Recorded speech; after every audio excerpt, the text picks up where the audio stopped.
মহান বিজয় দিবস কাল। ভোর থেকে মহান মুক্তিযুদ্ধের বীর সেনাদের শ্রদ্ধা জানাবে জাতি। প্রস্তুত জাতীয় স্মৃতিসৌধ। রাষ্ট্রপতি ও প্রধান উপদেষ্টাকে গার্ড অফ অনার প্রদান করতে 3 বাহিনীর প্রস্তুতিও চূড়ান্ত। আইনশৃঙ্খলা বাহিনীর পক্ষ থেকে নেওয়া হয়েছে 3 স্তরের নিরাপত্তা ব্যবস্থা। বিস্তারিত জানিয়েছেন আমাদের সাভার প্রতিনিধি কামরুজ্জামান। Desk report. জীবন উৎসর্গ করে তাঁরা দিয়ে গেছেন স্বাধীনতা, স্বাধীন স্বদেশ এবং বিজয়ী জাতির গৌরব। বাঙালি জাতি শ্রদ্ধা ভরে স্মরণ করে মহান মুক্তিযুদ্ধের সেই বীর শহীদদের। বিজয় দিবসের প্রথম প্রহরে জাতীয় স্মৃতিসৌধে তাঁদের শ্রদ্ধা জানাবেন রাষ্ট্রপতি ও প্রধান উপদেষ্টা। তারপরই নামবে লাখো মানুষের ঢল। জাতি শ্রদ্ধা নিবেদন করবে সৌধবেদিতে। প্রস্তুত জাতীয় স্মৃতিসৌধ।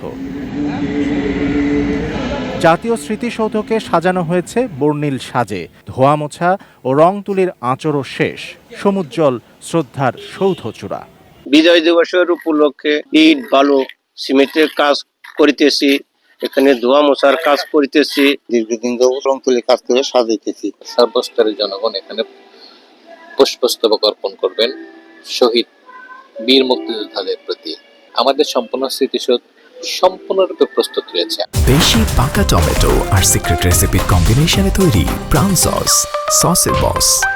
নবম পদাতিক ডিভিশনের তত্ত্বাবধানে রাষ্ট্রপতি ও প্রধান উপদেষ্টাকে প্রদান করা হবে গার্ড অব অনার।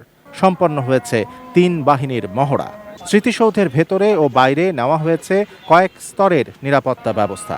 পুষ্প অর্পণ করতে পারেন এবং নির্বিঘ্নে আসা যাওয়া করতে পারেন, সেজন্য আমাদের সমস্ত প্রস্তুতি সম্পূর্ণ। আরো 10 দিন আগে থেকে আমাদের নিরাপত্তা ব্যবস্থা চলতেছে, শেষ হওয়া অবধি এই ব্যবস্থা চলমান থাকবে।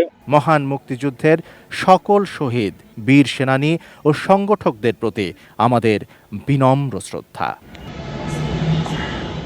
Shamsul Arefin, desk report, ATN news.